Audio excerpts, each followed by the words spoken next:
Marcus Thompson had served the British royal family for 12 years as a personal protection officer.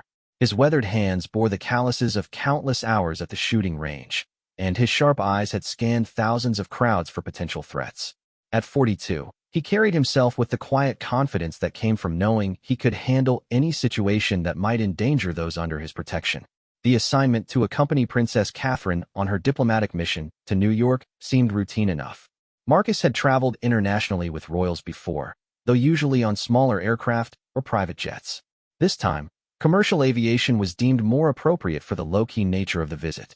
The princess would be attending a children's charity gala, meeting with hospital administrators, and conducting several private meetings with British expatriates living in America.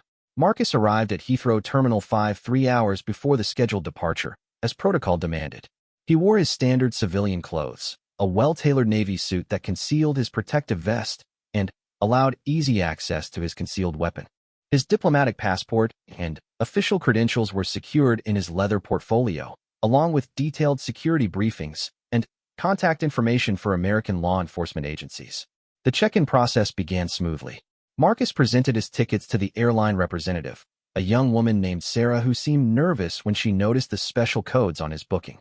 These codes indicated he was traveling as a diplomatic security officer, requiring special handling procedures that most airline staff encountered rarely, if ever.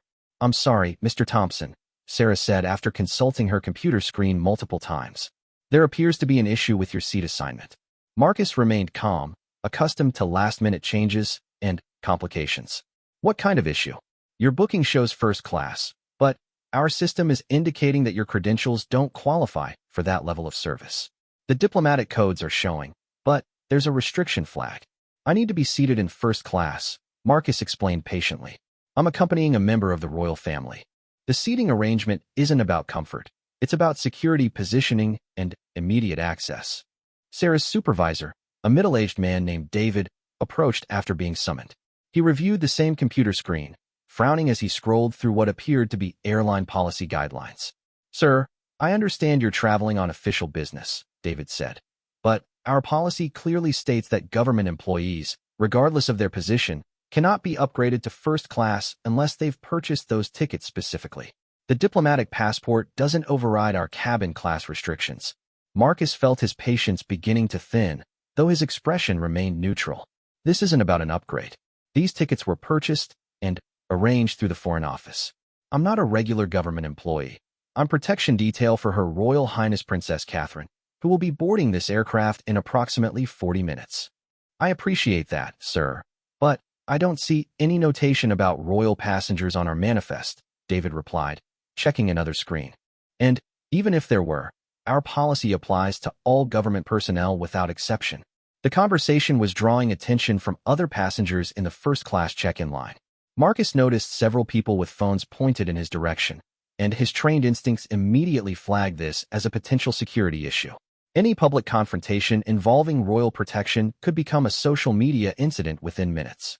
"Look," Marcus said, lowering his voice, "I need you to call your senior management immediately. There are security protocols in place that override standard airline policies. I can provide you with contact numbers for verification." David crossed his arms, his demeanor becoming increasingly rigid. "Sir, I've been doing this job for 15 years. I've dealt with politicians, celebrities, and all manner of VIPs. The rules are the rules, and they apply to everyone equally.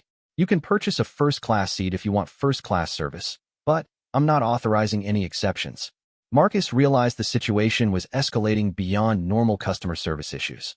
He glanced at his watch, noting that Princess Catherine's security advance team would be arriving soon, followed by the princess herself. The carefully orchestrated boarding sequence that had been planned for weeks was now at risk of falling apart because of an airline policy dispute. "I'm going to need to speak with your highest-ranking supervisor available at this terminal," Marcus said firmly.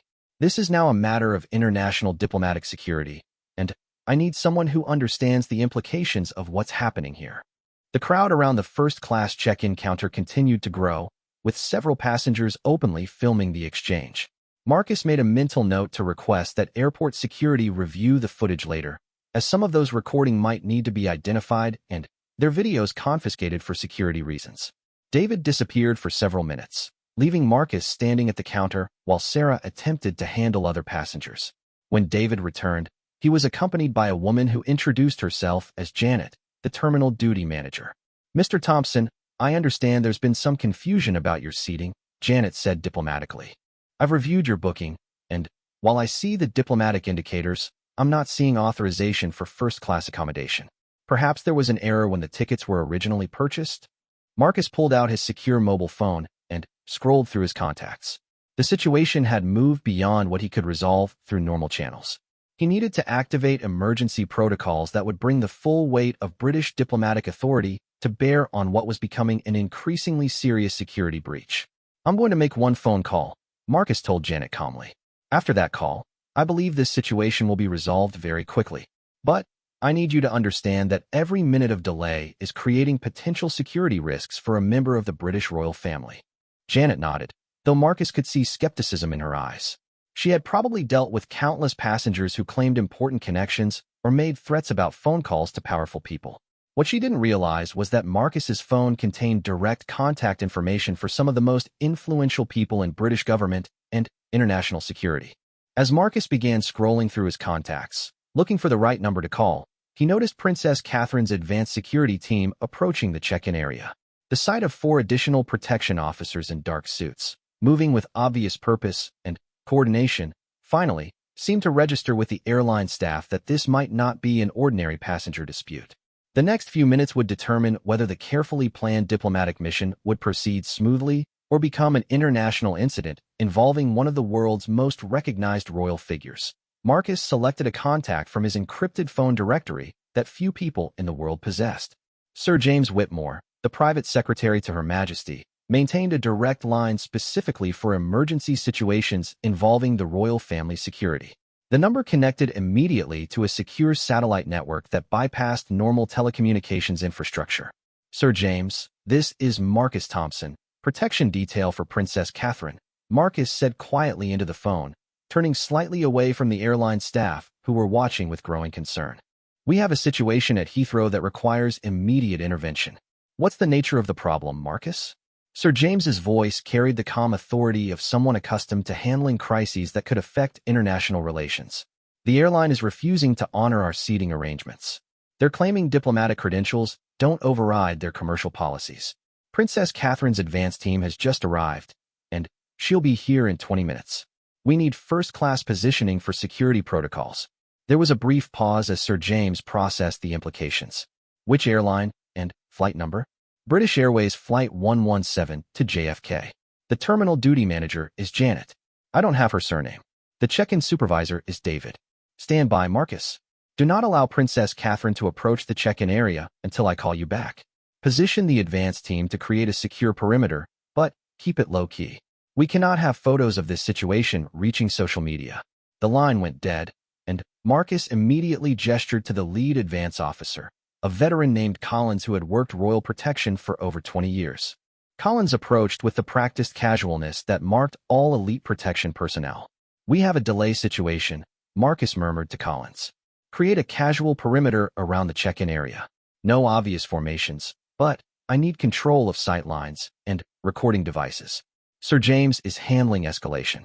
Collins nodded and began directing the other advance officers with subtle hand signals. Within minutes, they had positioned themselves to discourage photography while appearing to be regular passengers checking phones or reading newspapers. Janet, the duty manager, watched these movements with growing anxiety. The arrival of multiple security personnel, combined with Marcus's obvious access to high-level contacts, was finally beginning to penetrate the airline's bureaucratic mindset. "Mr. Thompson," Janet said, approaching him carefully, "perhaps we could discuss some alternative arrangements while you're waiting for whatever call you're expecting." "The arrangement we need is very simple," Marcus replied. "First-class seating for the protection detail, as originally booked and confirmed by the Foreign Office. There are no alternatives when it comes to royal security." David, the check-in supervisor, had been consulting various computer systems and policy manuals for the past several minutes. His confident demeanor was beginning to show cracks as he realized the situation was beyond his normal experience. "I've been trying to contact our senior management," David admitted, "but most of them are in meetings this morning. The highest authority I can reach is the regional duty officer, And he's saying the same thing. Policy is policy. Marcus's phone rang. The distinctive tone indicated a secure callback from Sir James. Marcus, I've just spoken with the chief executive of British Airways and the chairman of their board. I've also contacted the foreign secretary and the cabinet secretary. This situation is about to be resolved very definitively. Understood, sir. In approximately 3 minutes, Janet Morrison, the duty manager you're dealing with, will receive a phone call from the airline's chief executive personally. Following that call, she will receive another call from the Foreign Office's protocol department. The third call will come from Buckingham Palace itself. Marcus felt a grim satisfaction at the diplomatic machinery grinding into motion. When the British government decided to apply pressure, it could move with remarkable speed and overwhelming authority. Sir James, Marcus said, we have advance officers in position, but there are civilians recording this interaction. Should we be concerned about operational security? The Palace Press Office is already monitoring social media for any uploads.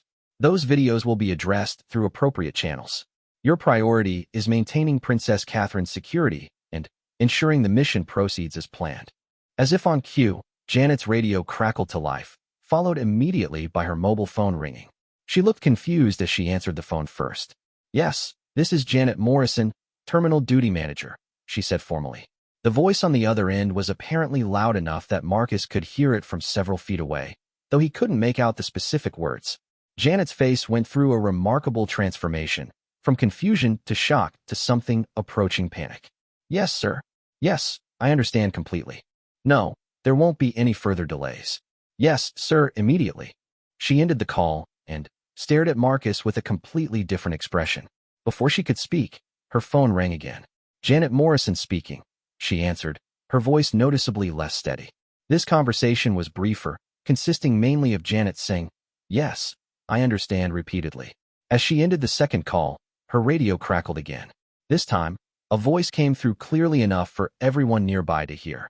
Janet, you need to contact the Palace Protocol Office immediately. You have a priority diplomatic situation that requires immediate resolution. David had been watching this sequence with growing bewilderment. Janet, what's happening? Who was calling? That was the chief executive of our entire airline, Janet said quietly, followed by someone from the British Foreign Office. And now I'm being told to call Buckingham Palace.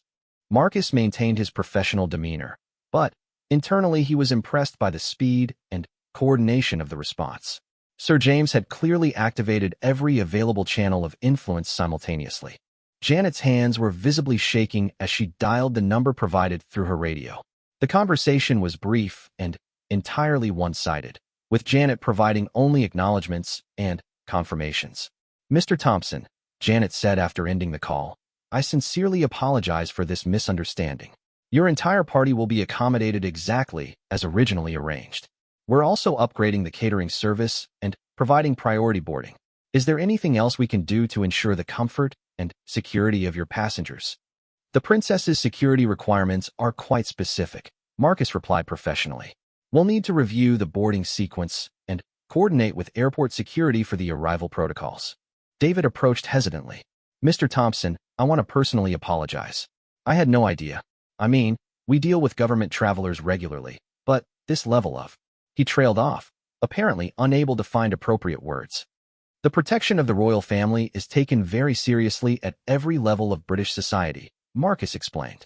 These protocols exist for good reasons, and they're backed by the full authority of the Crown and the government. Collins appeared at Marcus's shoulder, speaking quietly. The princess's motorcade has arrived at the VIP entrance. We have confirmation from airport security that the secure corridor is ready. Departure lounge has been cleared of media personnel. Excellent, Marcus replied. He turned back to Janet.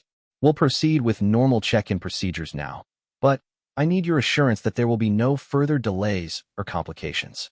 Absolutely none, Janet promised. Your boarding passes are being processed with the highest priority codes.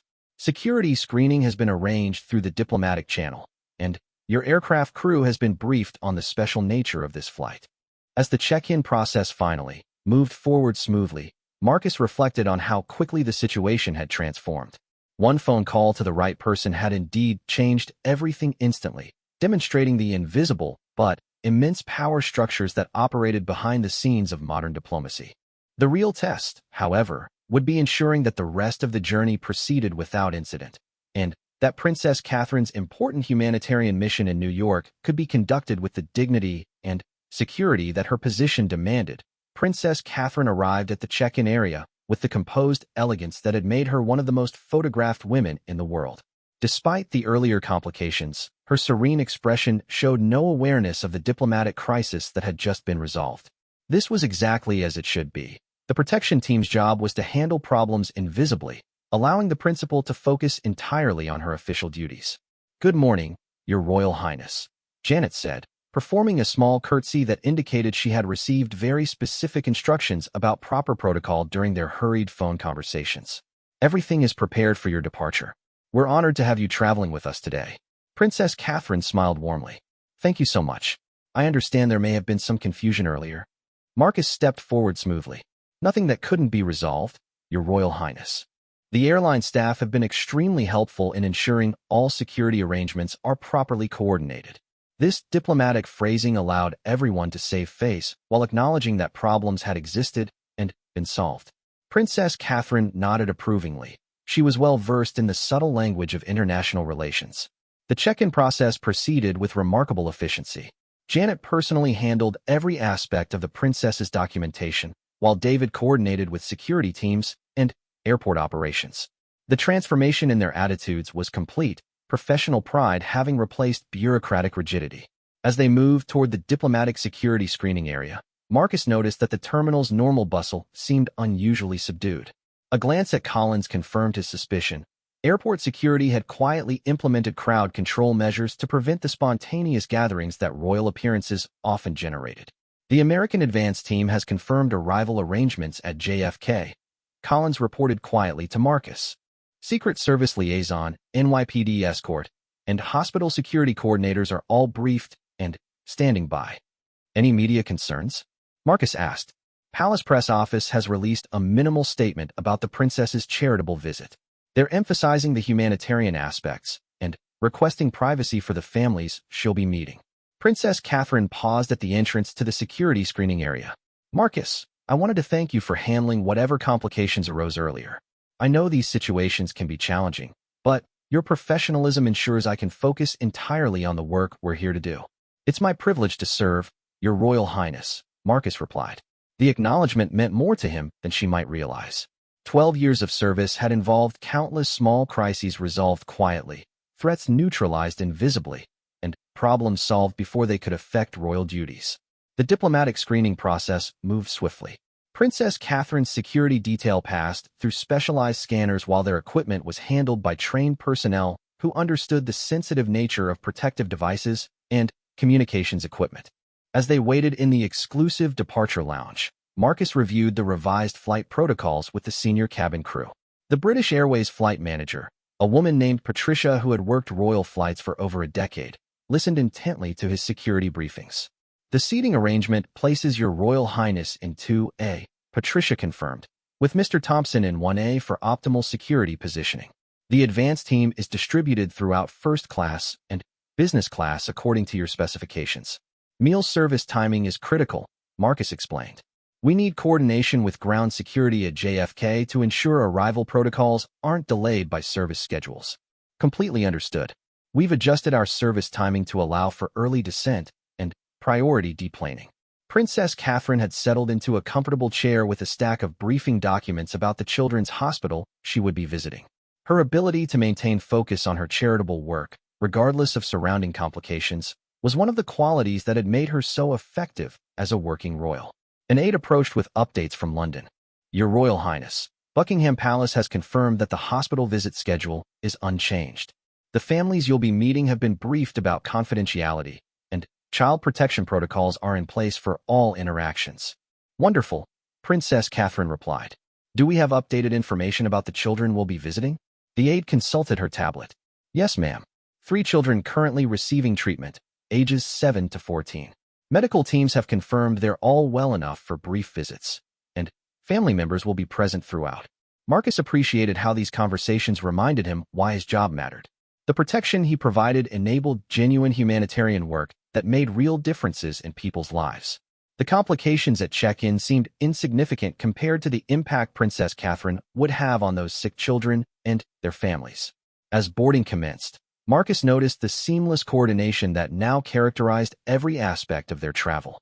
The gate agents, cabin crew, and airport personnel moved with the practiced efficiency of people who understood they were facilitating something important. Mr. Thompson, Janet appeared one final time before boarding. I wanted to personally apologize again for this morning's misunderstanding. We've implemented new training protocols to ensure diplomatic credentials are properly recognized in future. I appreciate that, Marcus replied. These situations can be learning experiences for everyone involved. As they boarded the aircraft, Marcus conducted his standard security assessment of the cabin layout, emergency exits, and passenger manifest.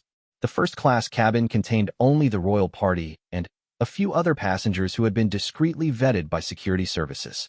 Princess Catherine settled into her seat with the practiced ease of someone who had traveled extensively throughout her royal duties.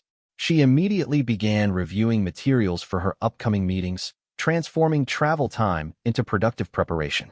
Your Royal Highness, the captain announced over the intercom, welcome aboard Flight 117 to New York. We're honored to have you traveling with us today, and we'll do everything possible to ensure a comfortable and smooth journey.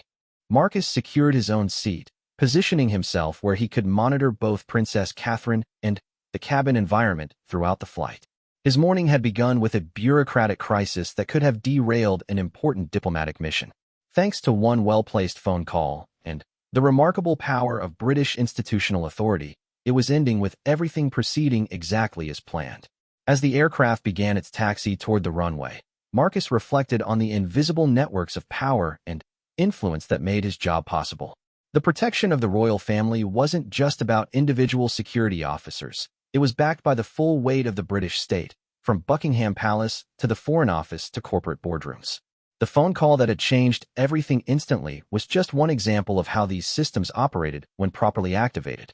In a few hours, they would arrive in New York, where similar networks of American security and diplomatic personnel would take over certain aspects of the protection duties.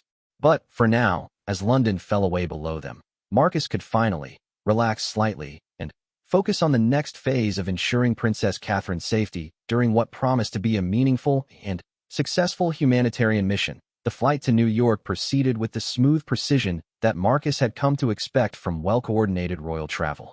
Princess Catherine spent most of the journey reviewing detailed briefings about each family she would meet at the Children's Hospital, memorizing names, medical conditions, and personal details that would allow her to connect meaningfully with each child and their parents. 3 hours into the flight, Marcus received an encrypted message on his secure communication device. The American Secret Service liaison was reporting unusual social media activity related to Princess Catherine's arrival. Someone had apparently filmed and posted the earlier confrontation at Heathrow, and the video was gaining significant attention online. Marcus immediately forwarded the message to Palace Communications staff in London while considering the security implications. Social media posts could reveal travel timing, routes, and security procedures to anyone monitoring the princess's movements for harmful purposes. Collins, Marcus called quietly to his colleague, who was seated several rows behind them. We may have a media situation developing. Palace comms are handling, but we should review arrival protocols. Collins nodded and began typing on his own secure device, coordinating with American advance teams who could adjust security measures if necessary. Princess Catherine looked up from her briefing materials. Is everything all right, Marcus? Just routine coordination with our American colleagues, Your Royal Highness, Marcus replied smoothly. Nothing that affects today's schedule.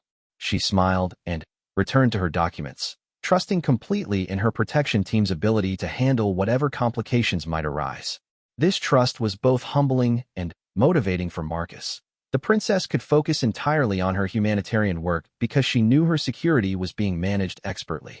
An hour before landing, the captain made a discreet announcement that their arrival would include special coordination with airport authorities. Passengers in first class barely reacted, but Marcus knew this indicated that JFK had activated enhanced security protocols in response to the social media situation. As they began their descent into New York airspace, Marcus could see the Manhattan skyline emerging through afternoon clouds. Somewhere below, teams of American security personnel were finalizing arrangements for Princess Catherine's visit to the Children's Hospital, ensuring that her presence would bring joy rather than chaos to young patients and their families. The aircraft touched down smoothly at JFK, and the captain's voice returned over the intercom. Ladies and gentlemen, welcome to New York. We'll be holding at the gate for a few minutes to allow priority passengers to deplane first. Thank you for your patience and cooperation. Through the aircraft window, Marcus could see an impressive security presence on the tarmac. Secret Service vehicles, NYPD escort cars, and airport security personnel were positioned in a careful formation that provided maximum protection while maintaining the low profile essential for humanitarian visits. Agent Sarah Martinez from the Secret Service approached as they exited the aircraft. Marcus had worked with her on previous royal visits, and her presence provided reassurance that American security arrangements were in capable hands. Your Royal Highness, Agent Martinez said, offering a respectful nod. Welcome to New York. We have secure transportation ready, and the hospital confirms all preparations are complete for your visit. Thank you so much, Princess Catherine replied warmly. I'm looking forward to meeting the children and their families. As they moved through the secure corridors of JFK, Marcus noticed the subtle but comprehensive security measures in place. Plainclothes officers blended with airport staff, sniffer dogs worked alongside maintenance crews, and electronic surveillance monitored every angle of their route. The motorcade to Manhattan Children's Hospital reflected the same careful planning.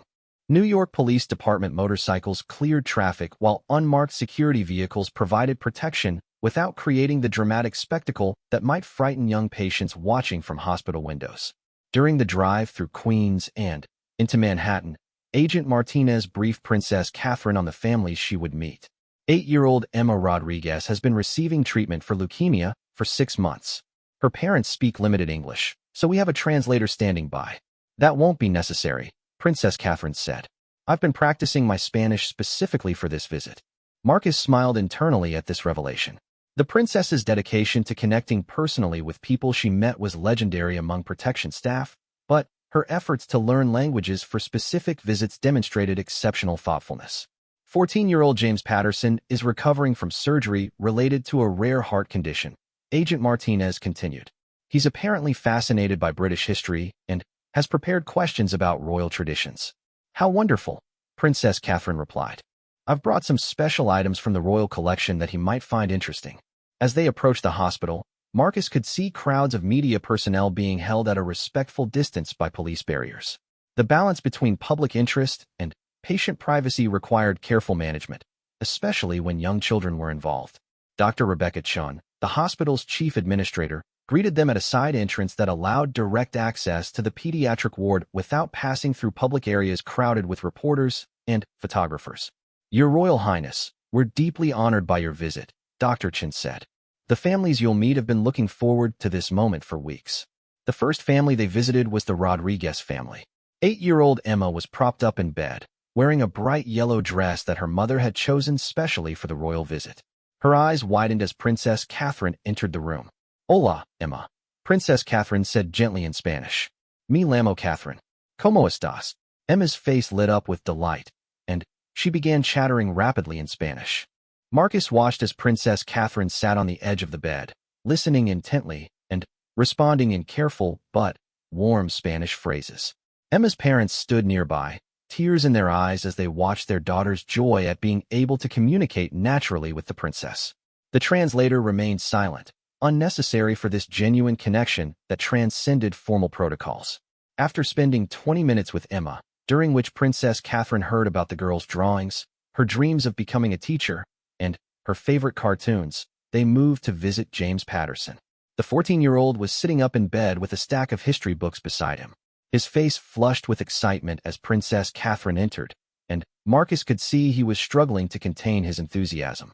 James, I understand you're interested in British history, Princess Catherine said, settling into a chair beside his bed.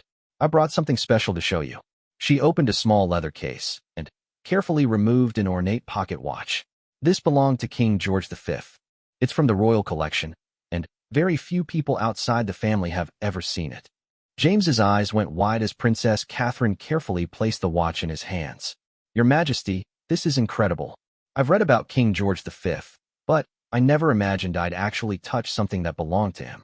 For the next 30 minutes, James peppered Princess Catherine with questions about royal history, palace life, and British traditions. Her answers were detailed, personal, and clearly delighted the young history enthusiast. As they prepared to visit the third family, Dr. Chen approached Marcus quietly. "Mr. Thompson, I wanted you to know that the princess's visit is already having an amazing impact. The children who aren't well enough for visits today are watching on closed-circuit television in their rooms, and the staff is seeing improvements in mood throughout the entire ward." Marcus nodded, reminded once again why his job was about much more than just personal protection.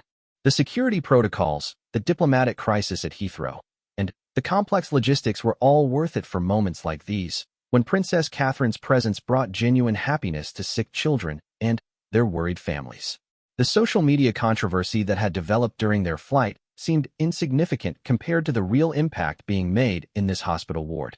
Whatever videos had been posted online, the important story was happening here, in these quiet conversations between a royal visitor and young patients who would remember this day for the rest of their lives. The third family presented a different kind of challenge.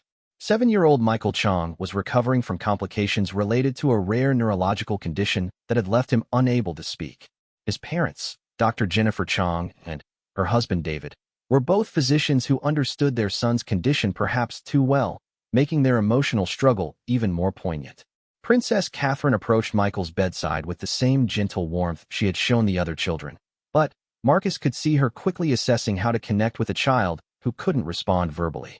Michael watched her with bright, intelligent eyes that clearly indicated his awareness despite his inability to communicate normally.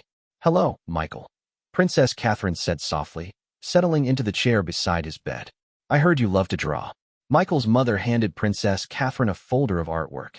"He's been working on these for weeks, knowing you were coming to visit." The drawings were remarkable, detailed pictures of castles, horses, and what appeared to be royal ceremonies drawn from imagination and research. Princess Catherine examined each one carefully, making appreciative comments while Michael watched her face intently. "These are absolutely beautiful, Michael," she said, holding up a drawing of Windsor Castle that was surprisingly accurate for a 7-year-old. "You've even included the round tower correctly. Have you been studying pictures of my home?" Michael nodded enthusiastically, his eyes sparkling with pride at the recognition of his artistic efforts. "I have an idea," Princess Catherine said, pulling out her phone. "Would you like to see some pictures of the inside of Windsor Castle that most people never get to see?" For the next 20 minutes, she showed Michael photographs from her private collection, images of staterooms, private apartments, and even some candid pictures of royal family gatherings. Michael studied each picture with intense concentration, occasionally pointing to details that interested him. Dr. Chong whispered to her husband, "Look at his engagement level. He's more focused and responsive than he's been in weeks." Marcus watched the interaction with professional satisfaction. This was why royal protection work mattered beyond simple security concerns. Princess Catherine's ability to connect meaningfully with people facing difficult circumstances created moments of genuine human connection that could have lasting positive impact. As they prepared to leave Michael's room, Princess Catherine took his hand gently. "Michael, I want you to keep drawing. When you're feeling better, I'd love to see more of your artwork. Perhaps your parents could send some drawings to the palace?" Michael's smile was radiant, and his parents were visibly emotional as they thanked Princess Catherine for the time and attention she had given their son. The hospital visit concluded with a brief meeting with medical staff in a conference room where Princess Catherine discussed the hospital's research programs and funding needs.